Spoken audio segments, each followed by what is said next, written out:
Hi, I'm Lucy O'Halloran.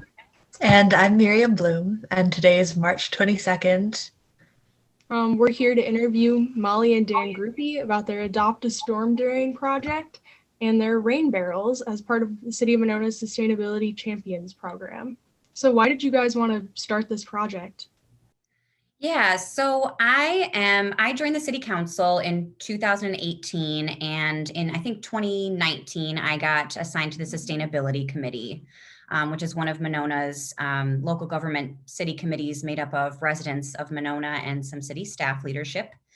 And I learned about the Adopt a Storm Drain program through Sustainable Monona, which is a website through our mymonona.com that has a lot of information about how to be environmental stewards and leaders in sustainable practices in the community.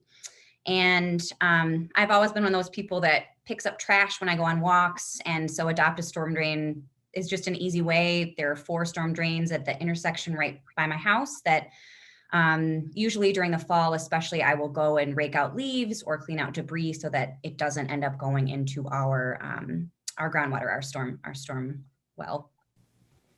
So, how long have you been doing it, and why did you want to start?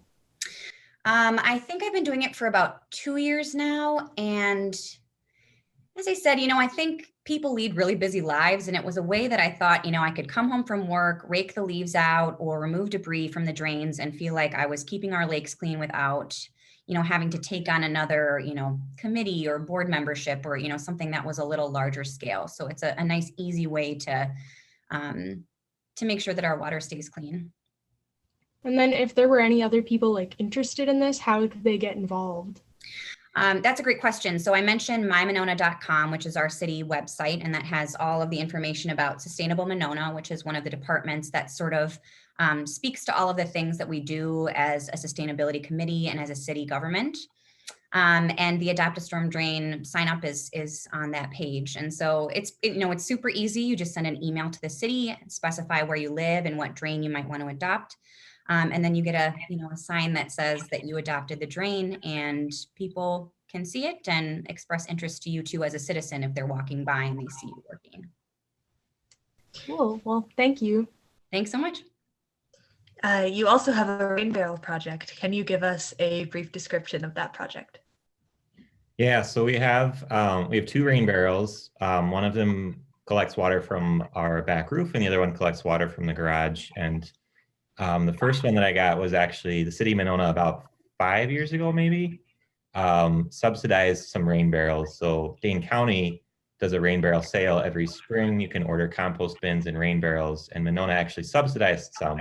So if you went to a one-day workshop, which was at Aldo Leopold, you could go and get one for, it was like 20 bucks or something like that. So it was really cheap. So we picked up our first one then.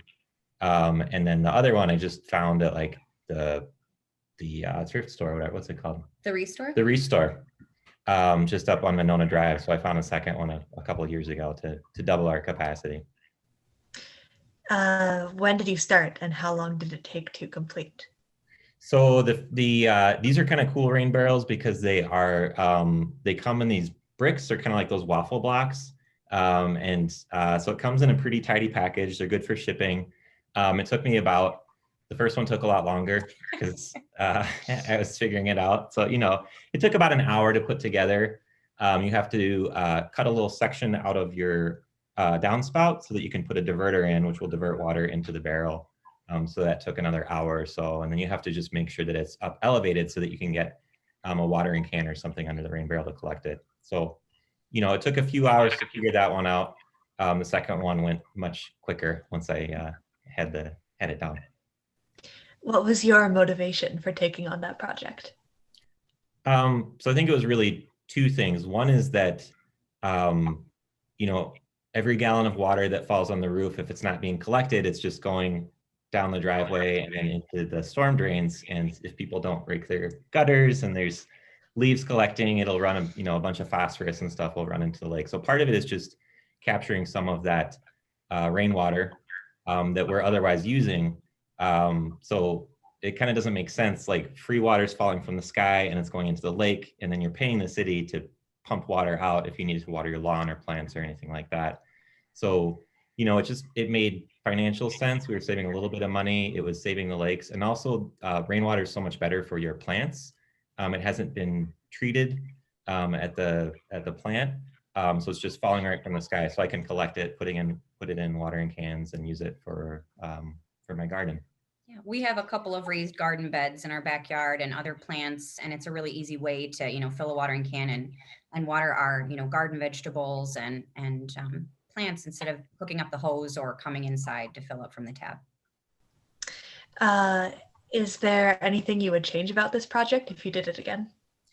Well, the first barrel that I put on the back corner of my house that was like the furthest possible point from my garden beds.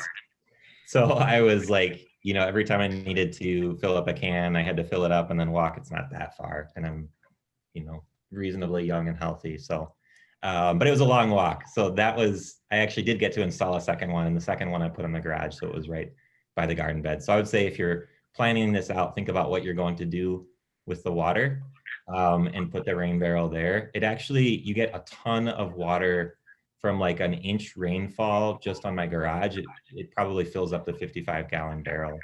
So at first I thought I have to put it on the house part to collect a lot of water. So that's why I didn't put it on the garage, which is right by my raised beds. So I would say think about where you're going to use your water and place your rain barrels accordingly.